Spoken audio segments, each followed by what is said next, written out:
Hello my dear friend, welcome to my YouTube channel Lakshya shooters. मैं लक्ष्य यज्ञ आप सभी का अपने यूट्यूब परिवार लक्ष्य शूटर्स में स्वागत करता हूं। स्टूडेंट, हम लोग आज पढ़ेंगे कॉन्स्टिट्यूशन यानी कि अपने संविधान के बारे में। और संविधान का भी वो टॉपिक रहेगा जो कि हम लोग अभी देख रहे थे, भाग 1, जिसमें संघ और राज्य की चर्चा हो रही थी। हमने उसमें का जो आर्टिकल था 1 to 4 उसको पढ़ा दिए हैं। आज हम लोग उससे आगे पढ़ेंगे। इसमें मैंने बताया था कि जो आर्टिकल नंबर 4 आता है उसमें जो 2 में कहा जाता है या फिर लिखा जाता है, उसी चीज को वहां पे क्या कर दिया जाता है, शिफ्ट कर दिया जाता है, लिख दिया जाता है। ठीक है, यहाँ तक मुझे आशा है आप लोगों को समझ में आ गया होगा। आज हम लोग क्या पढ़ेंगे कि भैया पहले तो हम लोग भाग 1 का ही देखेंगे। मतलब 2 पॉइंट मैंने छोड़ा है, उसको एक दिखाना चाहूंगा। जैसे मेरे कहने का मतलब है भैया कि उसमें मैंने छोड़ा हुआ है कि कितने राज्य बने, उस राज्यों का गठन कैसे किया गया। क्योंकि उस टाइम में जब हमारा देश आजाद हुआ था तो सब लोग ये सोच रहा था कि हम अपना देश ले लें, हमारा एक देश हो जाए, हमारा एक देश हो जाए। मतलब कोई भी व्यक्ति मिलजुल कर रहना नहीं चाहता था। जैसे जो मुस्लिम समुदाय के लोग थे वो चाहते थे कि हमारा एक मुस्लिम अलग से मतलब देश हो जाए। जैसे बताते हैं पाकिस्तान के लोग तो चाहते हैं, जैसे मतलब कि जिन्ना लोग चाहते ही थे कि हमारा पाकिस्तान अलग हो। साथ ही साथ में जो हैदराबाद के लोग भी मुस्लिम जो थे वो लोग चाहते थे कि हमारा हैदराबाद क्या रहे, अकेला रहे। फिर जूनागढ़ के जो लोग थे वो लोग चाहते थे हमारा अकेला रहे। जम्मू कश्मीर के लोग चाहते थे कि हमारा अकेला रहे। तो मतलब सब लोग अपने अपने खींचातानी चलती थी। और खींचातानी में क्या होता था कि मतलब सब लोग सोचता था कि हमारे एक अलग से राज्य ही रहे, मतलब एक देश ही रहे, वो राज्य ना रहे। ठीक है, तो यहीं से हम लोग शुरू करते हैं, मतलब यहीं से अपनी कहानी को स्टार्ट करते हैं और ले चलते हैं आगे। अगर आप लोगों को वीडियो से अच्छा लगता है तो प्लीज लाइक करें, हमारे चैनल को सब्सक्राइब कर दें और 2-4 लोगों को शेयर जरूर कर दें। ठीक है, तो आइए ऑन दी बोर्ड यानी ब्लैक बोर्ड पे चलते हैं। और ब्लैक बोर्ड पे मैं दिखाऊंगा कि जो भारत का एकीकरण था, मतलब कह सकते यूनिफिकेशन जो था भारत का, उसमें कितने लोग ने भाग लिया। सबसे पहले तो मैं बताना चाहूंगा आपको कि भारत जो था, एक मिनट, जैसे यहाँ पे मैंने लिख दिया भारत। भारत का जो एकीकरण था, एकीकरण मतलब जबकि देश आजाद हो गया तो भाई राज्य वगैरह मिलाने की बात हो रही थी ना, तो भारत का जो एकीकरण हुआ इसमें 3 लोग शामिल थे। इसमें 3 लोग शामिल थे। ठीक है, 3 लोग शामिल थे। इसको नोट डाउन कर लीजिएगा। अगर नहीं करते हैं तो आप हमसे पीडीएफ प्राप्त करिए। शामिल थे, ठीक है, शामिल ऐसे नहीं लिखा जाएगा, सॉरी, शामिल थे। अब देखते हैं कौन कौन शामिल थे। तो इसको जैसे मैं लिख रहा हूँ वैसे ही लिख लीजिएगा भैया। एसवीपी थे, एसवीपी। उसके बाद थे यूपी मेनन, यानी अभी मैं शोर बता रहा हूँ, उनको जरूरत पड़ेगी तो नाम बता दूंगा, ऐसे आप लोग याद रखना, यूपी मेनन। ठीक है, यूपी मेनन। और एक लास्ट व्यक्ति थे, मतलब एक थर्ड व्यक्ति थे, एक तीसरे व्यक्ति थे, उनका नाम था माउंट बेटन। माउंट बेटन, आप लोग जानते हैं माउंट बेटन योजना के तहत हमारा क्या हुआ था, पाकिस्तान और भारत का विभाजन हुआ था। माउंट बेटन, ठीक है, इसी योजना के तहत, ये एक व्यक्ति का नाम था, आईसीएस अधिकारी का नाम था, जिसने कमेटी की अध्यक्षता की थी। और इसी के कारण क्या होता, हमारे भारत और पाकिस्तान में विभाजन हुआ, मतलब कि हम लोग डिवाइड हो गए। ठीक है भैया, तो ये थे। अब देखिए, जब भारत का एकीकरण हो रहा था तो इसमें 3 स्टेट शामिल थे। 3 क्या थे भैया, 3 राज्य शामिल थे। अब मेरे राज्य कहने का मतलब क्या था, हमने कहा कि जैसे इसमें 3 राज्य थे। एक हमारा था हैदराबाद, हैदराबाद। एक हमारा था जूनागढ़, जूनागढ़ आता था, जूनागढ़, ठीक है, गढ़ आता था। और एक हमारा भैया लोग आता था जो कि जम्मू एंड कश्मीर आता था, जम्मू एंड कश्मीर। ठीक है, इसको आशा है आप हिंदी में लिख लोगे। ठीक है, बहुत बड़ा बड़ा नहीं है, इसलिए मैंने इंग्लिश में इसको लिख दिया। अब मैं बताता हूँ, जैसे हैदराबाद चाहता था कि हम अपना देश क्या करें, एक अलग से देश बनाएं। फिर ये जूनागढ़ जो था ये चाहता था कि मैं अपना अलग बनाऊंगा, ये चाहता था अलग बनाने की इच्छा रखता था। तो भाई देश के जो लोग थे, जैसे बड़े बड़े जो नेता थे, जैसे कि मान लीजिए जवाहरलाल नेहरू, उस टाइम में जवाहरलाल नेहरू थे, तो उन्होंने कहा भैया जब सब लोग अलग अलग बना लेगा तो रहेगा कौन, एक साथ कौन रहेगा, तो फिर देश कैसे कहा जाएगा, सब तो राज्य हो जाएगा, छोटा छोटा ही वो लोग चला बन रहे हैं कि मतलब हम लोग देश बना लेते हैं और देश बना कर रहेंगे। ये पॉसिबल कैसे है। एक देश रहने के लिए मैंने सबसे पहले आपको एक चर्चा किया था कि देश बनाने के लिए या फिर राज्य बनाने के लिए कुछ चीजों का आवश्यकता पड़ती है, वो चीजें रहनी चाहिए, तब जाकर हमारी क्या होती है, देश घोषित होता है। ठीक है, तो उन्होंने कहा कि नहीं दिया, नहीं बनेगा।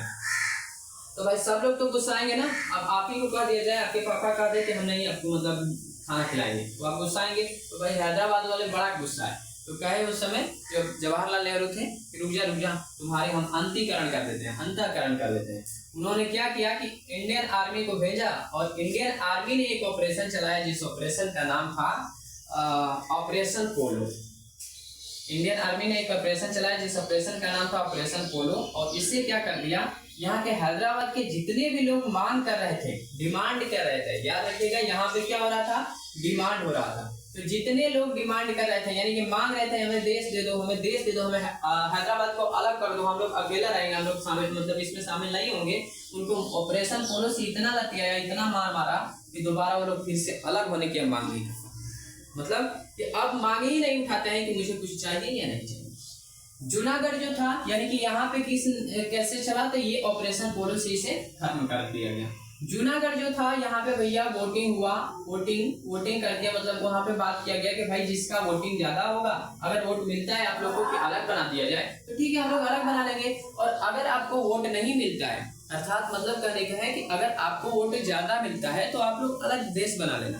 और अगर वोट भैया नहीं मिलेगा, मतलब वोटिंग नहीं होती, मतदान नहीं मिलता है, तो आप क्या करना है कि आप हमारे राज्य में ही शामिल हो जाना, हमारे देश में ही आ जाना। तो यहाँ पे क्या हुआ कि इनमें क्या हुआ, वोट ज्यादा मिल गया। किसको वोट ज्यादा मिला था भैया, तो जो इलेक्शन मतलब कि जो हमारे राज्य में आना चाहते थे वो लोग ज्यादा दिए, मतलब हमारे देश में जो शामिल होना चाहते थे उन्होंने हम वोट ज्यादा दिया। तो इसलिए जूनागढ़ को क्या किया गया, अपने खुद के देश में यानी इंटरवल कर लिया गया, यानी आपस में मिक्स कर लिया गया। जम्मू कश्मीर, फिर अब लास्ट आता है हमारा जम्मू कश्मीर। तो जम्मू कश्मीर को भैया विलय पत्र से इसे शामिल किया गया, विलय पत्र से इसे शामिल किया गया।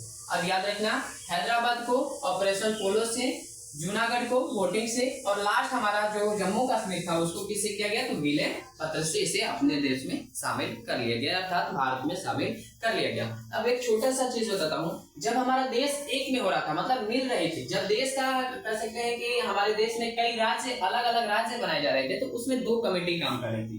फर्स्ट जो कमेटी आई थी, याद रखना, पहली जो कमेटी थी उस कमेटी का नाम था एसके कमेटी, एसके कमेटी। अब उतना अंदर डिटेल से नहीं पूछता है, इसलिए मैंने अंदर तक नहीं गया, डीपली नहीं बताया। और ये कितने में बनी थी, 1948 में बनी थी, यानी कि 1908 में बनी थी, ठीक है। और दूसरी हमारी आती है एक और कमेटी, सेकंड कमेटी थी। अब कहेंगे कि सर आखिर पहली कमेटी काम नहीं की, आखिर दूसरी आने की क्या जरूरत पड़ेगी, तो नहीं काम कर पाई थी, इसने तो सिर्फ ढांचा बनाने में ही टाइम अपना लॉस कर दिया, मतलब खत्म कर दिया। तो उस टाइम में क्या हो रहा था कि भैया जल्दी से जल्दी बनाओ। तो दूसरी कमेटी हमारी कौन सी आई, जेवीपी कमेटी। दूसरी हमारी कमेटी थी जेवीपी कमेटी, और इसने शायद 3 ही महीने के बाद ये कमेटी बनी 1948 में। मतलब अगर ये अगस्त महीने में बनी थी तो अगस्त में 3 महीना जोड़ लो, यानी अगस्त, सितंबर, अक्टूबर, यानी कि इसका जो गठन था नवंबर में ही हो गया, ठीक है। आई होप आप लोग को अच्छे से समझ में आ रहा होगा। तो एक हमारी कमेटी थी एसके कमेटी, दूसरी हमारी थी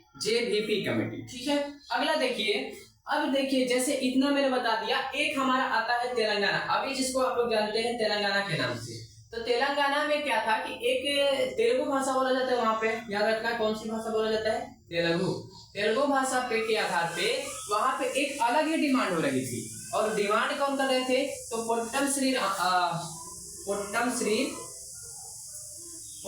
श्री उनका नाम 1 मिनट बताते हैं, पोट्टम श्री रमालू जी थे, पोट्टम श्री रमालू। इन्होंने क्या किया था कि कह रहे थे ये कि भैया मुझे क्या चाहिए, तेलुगु भाषा के आधार पे इनको अलग चाहिए, मतलब अलग, ये हमारा क्या हो जाए, देश हो जाए अलग से इन्हें, मतलब एक कह सकते हैं देश क्या, राज्य हो जाए। तो राज्य भी हो, तो ये स्पेशल मांग कर रहे थे, स्पेशल डिमांडिंग कर रहे थे कि ये जो तेलुगु लैंग्वेज है ना, इस लैंग्वेज पे मुझे अलग कर दो। तो उस समय कौन थे, पीटी नेहरू थे, मतलब पंडित जवाहरलाल नेहरू थे। इन्होंने भूख हड़ताल किया, और मैं बता दूं कि ये भारत की सबसे बड़ी भूख हड़ताल थी, जो कि 56 डेज तक चली, और इसका फायदा भी कुछ भी नहीं हुआ। लास्ट में क्या हुआ कि इनकी मृत्यु हो गई, और मृत्यु भी कैसे हुई, तो इसी भूख हड़ताल के कारण हो गई। मतलब भूखे रहते रहते मर भी गए, लेकिन सरकार यहाँ पे कुछ भी इनकी पूरा नहीं की, मतलब इनका कोई भी बात को पूरा करने का नहीं किया, वो उस बात को नकार दिया, मतलब नकार मान लिया, ठीक है। अब देखिए फजल अली आयोग 1953 में क्या हुआ था कि एक आयोग गठित हुआ जिसमें कि 3 सदस्य थे, और 1956 में इन्हें रिपोर्ट कर राज्य पुनर्गठन करके 14 राज्य और 6 केंद्र शासित प्रदेश बनाया गया। यानी आपको मैं बता दूं 1956 में जाकर हमारे देश में 1956 में जाकर हमारे देश में 14 राज्य यानी कि 14 स्टेट और 6 यूटी बने, 6 यूटी बने। याद रखना कब बने थे? 1956 में बने थे। कितने बने थे? 14 स्टेट बने भैया और 6 यूटी बने। यूटी का फुल फॉर्म मैंने पहले बता दिया था, यूनियन टेरिटोरीज बने। ठीक है, 1956 में किस आयोग के तहत यानी किस कमेटी के तहत? तो फजल अली कमेटी के तहत। किस आयोग के तहत? फजल अली कमेटी के तहत भैया, फजल अली कमेटी के तहत, कमेटी फजल अली कमेटी। अब देखिए ये भी सवाल अगर आए कि ये फजल अली कमेटी बना कब था भैया, क्योंकि बना पहले ही था। ये तो यहाँ पे लिखने में कार्य किया है, ये बना था 1953 में। फजल अली जो कमेटी थी 1953 में बनी और इसको अच्छे से सुचारू रूप से मतलब समझने में इसे 3 साल का समय लगा। 1956 में जाकर 14 राज्य दिया और 6 यूनियन टेरिटोरी दिया। ठीक है, आई होप आप लोग को यहाँ तक समझ में आ गया होगा। ठीक है, तो इसको इरेज करते हैं हम लोग और फिर नेक्स्ट स्लाइड पे लेकर चलते हैं। आई होप आप लोग को इतना समझ में आ गया होगा भैया लोग। अब हम लोग आते हैं अपने पार्ट नंबर 2 पे। ठीक है, हम लोग अब कहाँ पे चलेंगे भैया? भाग नंबर 2 पे। अब देखो भाग नंबर 2 में क्या होता है, मतलब इसमें लिखा क्या है? भाग नंबर 2 में किस चीज पे चर्चा है? तो भाग नंबर 2 जो भैया है नागरिकता पे चर्चा करता है। किस पे चर्चा करेगा? नागरिकता पे। और नागरिकता का जो इंग्लिश होता है भैया सिटीजनशिप होता है। सिटीजनशिप मिला लेना अगर बाई चांस का मीनिंग मिस्टेक हो तो। अब जो सिटीजनशिप है भैया कितने से कितने तक हो है? तो आप लोगों को पता है कि पार्ट जो लिखवाए थे मैंने लगभग लगता है हमको कि 22 पार्ट लिखवाए थे, जिसमें आप लोगों को लिखवाए थे कि जो हमारा सिटीजनशिप होगा 5 से लेकर 11 तक रहेगा। कितने तक भैया रहेगा? 11 तक रहेगा। अब ये याद रखना भाग 2 में किस चीज की चर्चा है? नागरिकता की।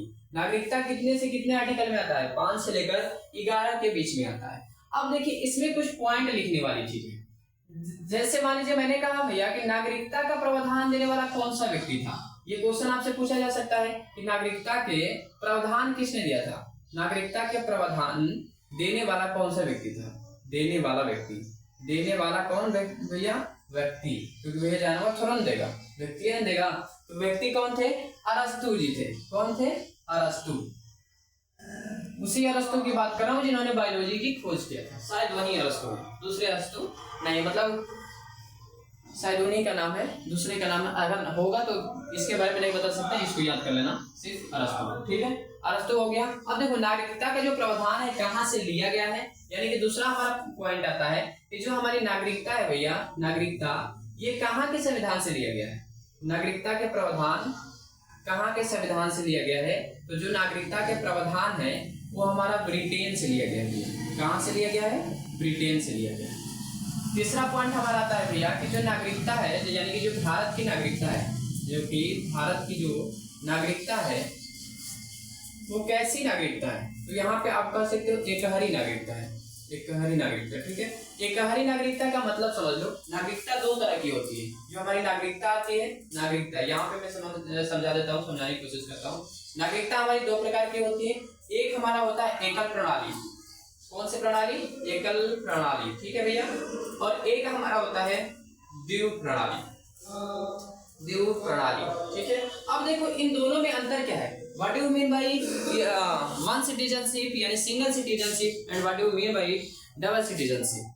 स्टूडेंट भैया लोग, अगर मैं बात बताऊं कि एकल प्रणाली क्या होती है, एकल प्रणाली का मतलब होता है आपके पूरे देश में कोई एक आईडी कार्ड आपको मिल गया, यानी कोई भी एक आपका आइडेंटिफिकेशन मिल गया और उसी पे आप पूरे देश की अगर भ्रमण कर लेते हो, मतलब कहीं पे दूसरे चीज की आवश्यकता ना पड़ती हो, तो उसको हम लोग कहते हैं सिंगल सिटीजनशिप। अर्थात मतलब सिंगल सिटीजनशिप वैसे ही को कहा जाता है, जैसे मैं आपको एग्जांपल दूं, भैया आपके पास आधार कार्ड है, ठीक है, आधार कार्ड आपको मिला हुआ है। आधार कार्ड अभी आप लोग इस्तेमाल करते हो ना, जाओगे एग्जाम देने पुलिस का तो वहां पे इस्तेमाल करोगे। तो भैया जो हमारा आधार कार्ड होता है, अब एक चीज जरा बताओ, क्या ये स्टेट के लिए अलग और कंट्री के लिए अलग है क्या? कहोगे नहीं भैया ये तो एक ही है। तो एक भैया है, तो इसका मतलब ये क्या है? हमारा एकल प्रणाली है, ठीक है। आप लोग को अच्छे से समझ में आ गया होगा। या फिर छोड़ो, इसको छोड़ दो, आधार कार्ड को छोड़ दो, एक हमारा आता है वोटर आईडी कार्ड। देखे होगे वोटर आईडी कार्ड, क्योंकि वोटिंग टाइम में लेकर जाते हो। तो वोटर आईडी कार्ड भी क्या स्टेट के लिए अलग है और देश के लिए अलग है? कहोगे नहीं सर, दोनों तो एक ही चीज है, मतलब एक ही मिला हुआ है, हम लोग कहीं भी घूम लेते हैं। भैया तुम्हारे पास आधार कार्ड रहना चाहिए, कहीं भी जाना हो भारत में तुम क्या कर सकते हो, घूम सकते हो। तो ये हमारी कौन सी प्रणाली में आती है? एकल प्रणाली। इंग्लिश में से क्या कहा जाता है भैया? Single citizenship. इंग्लिश मीडियम वाले के लिए सिंगल सिटीजनशिप, ठीक है, इंग्लिश मीडियम वाले सिटीजनशिप, ओके।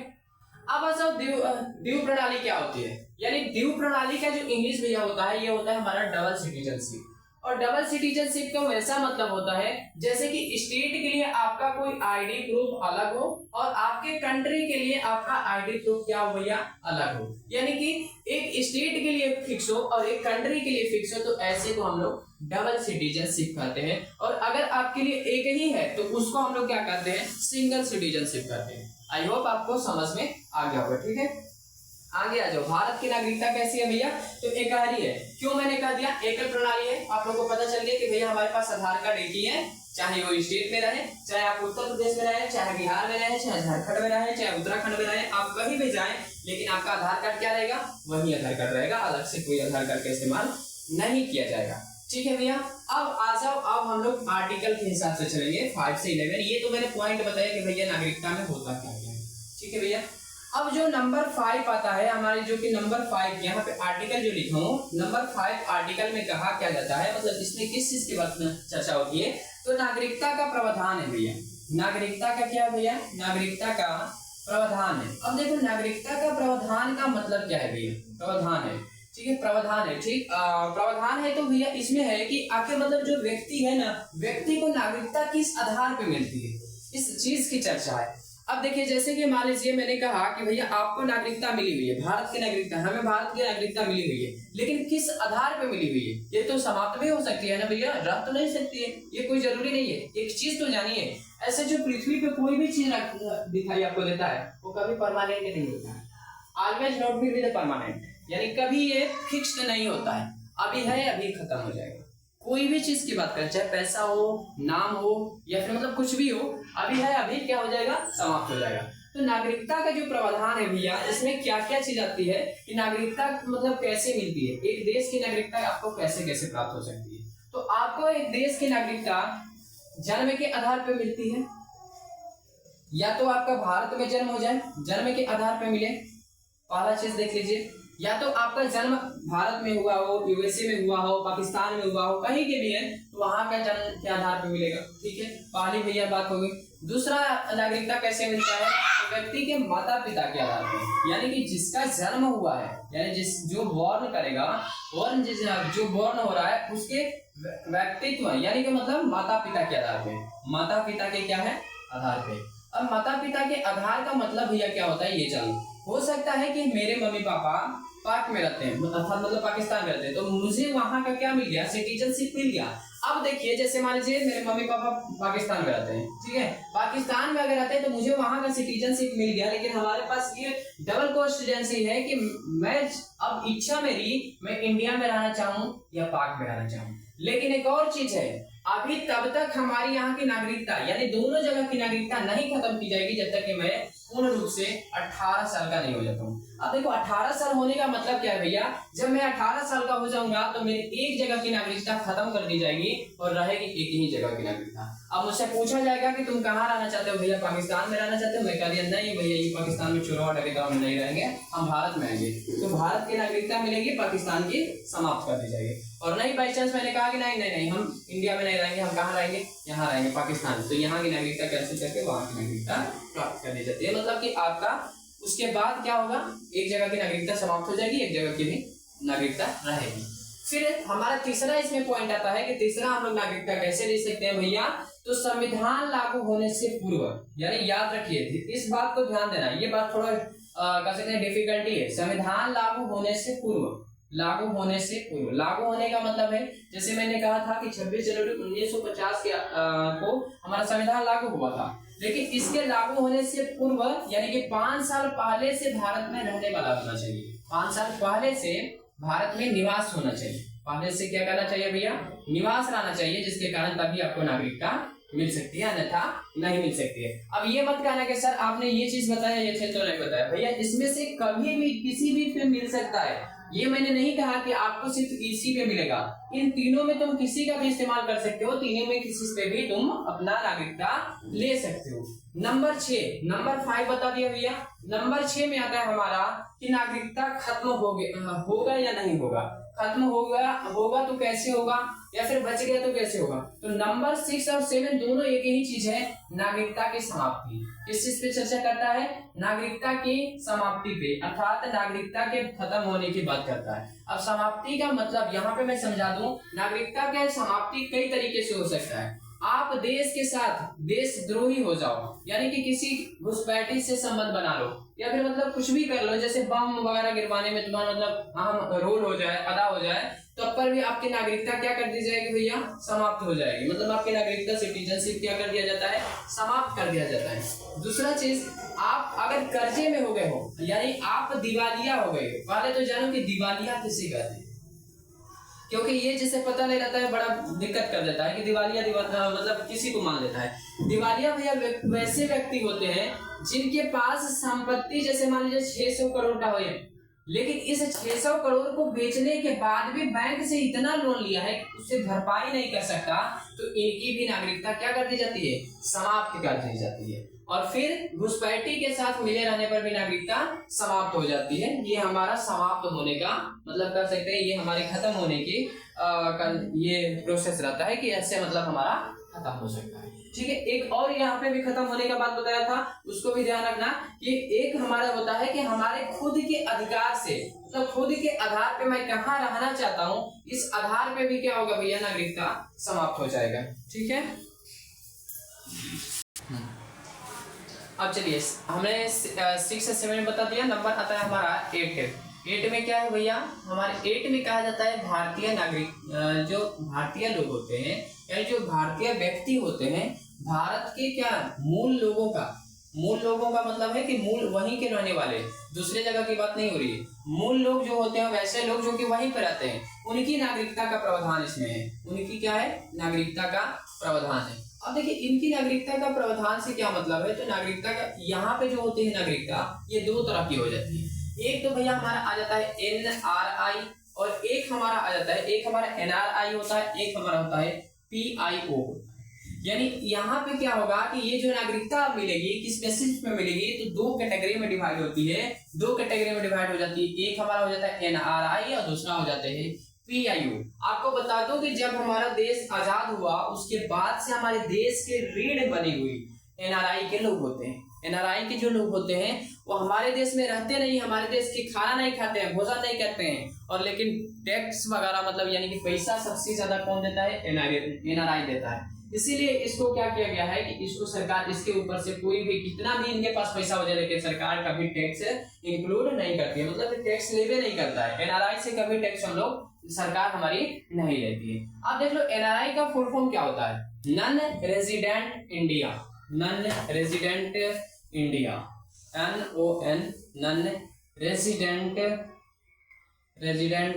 इंडिया। इंडियन कर लो, इंडिया नहीं, इंडियन कर लो, ठीक है, इंडियन, ठीक है। भारतीय अप्रवासी, इसका हिंदी जो होता है भारतीय अप्रवासी होते हैं, भारतीय क्या होते हैं, अप्रवासी, ये हमारा हिंदी होता है। ठीक है, अब PIO का मतलब क्या होता है, अच्छा ठीक है, इसको पहले जान लो कि NRI क्या होते हैं। NRI का मतलब भैया होता है कि लगभग 6 माह से भीतर, मतलब कह रहा है कि साल भर में लगभग 6 माह क्या करता हो, ये बाहर आता हो। बाहर रहने का भैया मतलब होता है कि ये कहाँ रहता हो, विदेश में रहता हो। अब इसमें कौन कौन से लोग शामिल हो जाएंगे, तो इसमें मर्चेंट नेवी आ जाएगा। मर्चेंट नेवी के जो लोग होते हैं वो क्या होते हैं, NRI रहते हैं। फिर दूसरा जो विदेश में वर्क करने के लिए लेबर या फिर कुछ भी हो जाए वो लोग जाते हैं, वो हमारे NRI होते हैं। यानी कि 6 माह के अंदर क्या 12 माह में कम से कम 6 माह विदेश रहता है, यानी 12 माह टोटल कितने होते हैं, 12 माह, उसमें से क्या है 6 महीना अगर बाहर रहता है तो वो क्या होगा, हमारा NRI का। अब देखो PIO क्या होता है, PIO का फुल फॉर्म क्या होता है, person of Indian origin. PIO person of Indian origin, ठीक है। अब इसका जान लो, पर्सन ऑफ इंडियन ओरिजिन का मतलब क्या होता है, सॉरी ओरिजिन है ना, GIN का, GIN। इसका हिंदी क्या होता है, हिंदी में जानो तो भारतीय मूल के लोग जो कि अभी खत्म हो गए हैं, मतलब भारतीय मूल के लोग जो अभी खत्म हो गए, मतलब कहने का है जैसे पहले प्रावधान था कि आपके माता पिता क्या हो सकते हैं कि आपके भारतीय रह सकते हैं और आप हो सकता है कि पाकिस्तान में जाकर रहने लगे या फिर अमेरिका में जाकर रहने लगे, ऐसा पहले प्रावधान था। अभी का खत्म कर दिया गया, अब PIU होता ही नहीं है। क्योंकि इनके 4 से 5 पीढ़ी पूर्व इनके माता पिता अगर भारतीय निवासी रहते होंगे तो उस टाइम में मिल जाता था, लेकिन अभी नहीं मिलता है। ठीक है, अब देखिए एक पॉइंट आता है, क्योंकि आपके एग्जाम में पूछा जाता है कि भैया NRI को मिलाकर PIU को मिला दिया जाए, मतलब NRI में नॉन रेजिडेंटेड इंडियन में पर्सन ऑफ इंडियन ओरिजिन को मिला दिया जाए तो भैया बनता क्या है, मतलब इन दोनों को जोड़ दिया जाए, इन्हें आपस में मिक्स कर दिया जाए तो क्या बनता है, भारतीय डायस्पोरा बनता है। क्या बनता है भैया, भारतीय डायस्पोरस बनता है। ठीक है, पोरस बनता है, ये दोनों को मिलाने पे बनता है। NRI को मिला दो और PIO को मिला दो। ठीक है, नंबर 9 में आता है। अब देखो नंबर 9 हमारे कॉन्स्टिट्यूशन के आर्टिकल का क्या मतलब है। नंबर 9 हमारा कहता है कि अगर भारत छोड़कर कहीं विदेश की नागरिकता ग्रहण करते हैं तो भारत की नागरिकता समाप्त कर दी जाएगी। अर्थात कहने का मतलब है कि भोजपुरी बता देता हूँ, सटलत गैला बेटा, सटलत क्या हो गया, गैला बेटा, ये इसका मतलब है, मतलब समझ लो। नंबर 9 कहता है कि भैया अगर तुम किसी और देश में जाकर वहां की नागरिकता ले लिए तो हमारे भारत की नागरिकता ऑटोमेटिक है ऐसे खत्म कर दिया जाएगा। मतलब तुम्हें बताने की कोई जरूरत नहीं है। अगर तुम विदेश में रहते हो, कहीं भी रहते हो, USA में रहते हो, लंदन में रहते हो, मतलब जहां भी तुम मान लो कहीं भी रहते हो और वहां पे तुम जाकर नागरिकता प्राप्त कर लिए तो भैया तुम्हारी भारत की नागरिकता क्या कर दी जाएगी, समाप्त कर दी जाएगी। इसी को मैंने कहा कि सटलत क्या बोला, चल गया बेटा। ठीक है, नंबर 10 देखो, नंबर 10 आता है हमारा नागरिकता का बना रहना। नागरिकता का क्या रहना भैया, नागरिकता का बना रहना, मतलब नागरिकता खत्म ना रहना, खत्म ना होना, बना रहना, ये हरदम के लिए रहना। ठीक है, अब इसमें देखो जब तक अन्यथा कार्य ना किया जाए, जब तक कोई अन्यथा कार्य ना किया जाए तब तक हमारी नागरिकता क्या रहती है, बनी रहती है। अब सवाल ये उठता है कि भैया अन्यथा कार्य का मतलब क्या है, यानी आप किसी कह सकते टेररिस्ट वगैरह से ना मिले हो, टेररिस्ट से ना मिले हो, आपके ऊपर किसी प्रकार का कोई मतलब देशद्रोही का इल्जाम ना लगा हो, तब तक आपकी क्या रहेगी, नागरिकता भैया बनी रहेगी। ये हमारा 10 नंबर है। अब देखो इसका लास्ट नंबर है और यहीं पे हमारा समाप्त होगा वीडियो से। ये 11 क्या कहता है कि संसद नागरिकता में संशोधन कर सकती है, यानी जो हमारी संसद है, हमारी जो पार्लियामेंट है, वो हमारी सिटीजनशिप में क्या कर सकती है, संशोधन कर सकती है। और नागरिकता अधिनियम 1955 के आधार पे 5 नागरिकता देती है, यानी कि 5 प्रकार से हमें नागरिकता मिलती है। नागरिकता लेने के कितने प्रकार हैं भैया, 5 प्रकार हैं, यानी एक सिटीजनशिप लेने के लिए कितने अधिकार हैं, मतलब कितने नियम है, तो 5 नियम है। कौन कौन सा नियम है भैया, जन्म के आधार पे, बाई बोर्न, यानी कि जन्म अगर आपका भारत में हो गया उसके आधार पे आपको भारत की नागरिकता मिल जाएगी। दूसरा हमारा है वंश के आधार पे, वंश यानी डायनेस्टी कहा जाता है ना, डायनेस्टी के आधार पर। ठीक है, इसके आधार पर भी आपका क्या होगा, नागरिकता मिल जाएगी। नंबर 3 आता है कि पंजीकरण के आधार पे, पंजीकरण का इंग्लिश होता है भैया रजिस्ट्रेशन के आधार पे, रजिस्ट्रेशन के आधार पे, मतलब जैसे आपका खेत वगैरह है ना तो पंजीकरण हुआ रहता है तो उसके आधार पे भी आपको नागरिकता मिल जाएगी। तीसरा हमारा आता है चौथा आता है हमारा देशीकरण के आधार पे। अब भैया देखो देशीकरण क्या होता है, अपने ही देश में रह रहे हो ना तो अपने देश की बात ठीक हो रहेगी, तो देशीकरण की अगर आपके पास देशीकरण है तो वहां भी आपको नागरिकता मिल जाएगी। और लास्ट हमारी नागरिकता आती है, मतलब है मेरा कि फिफ्थ हमारी नागरिकता कौन सी आती है भैया, अर्जित भूमि के आधार पे, अर्जित भूमि के आधार पे। अर्जित भूमि भैया क्या होता है, जैसे मेरी शादी हुई कहीं पे और वहां पे मुझे लौट कर जमीन मिल गया तो ये भी हमारी यहाँ पे क्या हो गया, नागरिकता ऑटोमेटिक मुझे मिल गया। नागरिकता समाप्त भी हो सकती है, इसको देख लो, नोट कर लेना, नोट में लिख लो नागरिकता यानी कि सिटीजनशिप हमारी क्या हो सकती है भैया, इंड हो सकती है, समाप्त किया जा सकता है। किस आधार पे, किस बेसिस पे, पहला नागरिकता समाप्त कर सकते हैं बर्खास्त करके, बर्खास्त करके क्या कर सकता हूँ मैं, समाप्त कर दूंगा। ठीक है, बर्खास्त कर दें। दूसरा आता है वंचित कर देना, दूसरी नागरिकता कैसे हो सकती है भैया, वंचित कर देना, वंचित कर दूंगा, कर देना। ठीक है, वंचित कर देना। यहाँ से हो जाएगी। तीसरी हमारी नागरिकता जो समाप्त होती है भैया, मर्जी से त्याग लेना। अब देखो मर्जी से त्यागना, इसमें सबसे बेटर क्या है भैया, मर्जी से त्याग लेना सबसे बेटर है। इनमें क्या करता है कि वंचित कर देना, मतलब आपको देश निकाला दे देगा। बर्खास्त का मतलब राष्ट्रपति आपको ये घोषित कर देगा कि ये व्यक्ति जो है टेररिस्ट से मिला हुआ है, तो यहाँ भी दिक्कत। और मर्जी से जब तुम त्यागते हो तो कोई दिक्कत नहीं है भैया, मुझे क्या है कि मुझे अमेरिका पसंद आ गया है, मैं अमेरिका में रहना चाहता हूँ, तुम्हारी इंडिया की क्या करूंगा, जो निवास है यानी जो नागरिकता है उसको मैं त्याग रहा हूँ। तो आज का हमारा यहीं तक लेक्चर रहेगा। अगर आप लोगों को यहाँ तक अच्छा लगा है तो हमारे वीडियोस को लाइक कर देना, हमारे चैनल को सब्सक्राइब कर देना, ज़्यादा से ज़्यादा लोगों को शेयर कर देना। मिलेंगे एक नेक्स्ट वीडियो में एक और जानकारी के साथ, तब तक के लिए जय हिंद, जय भारत, जय बिहार।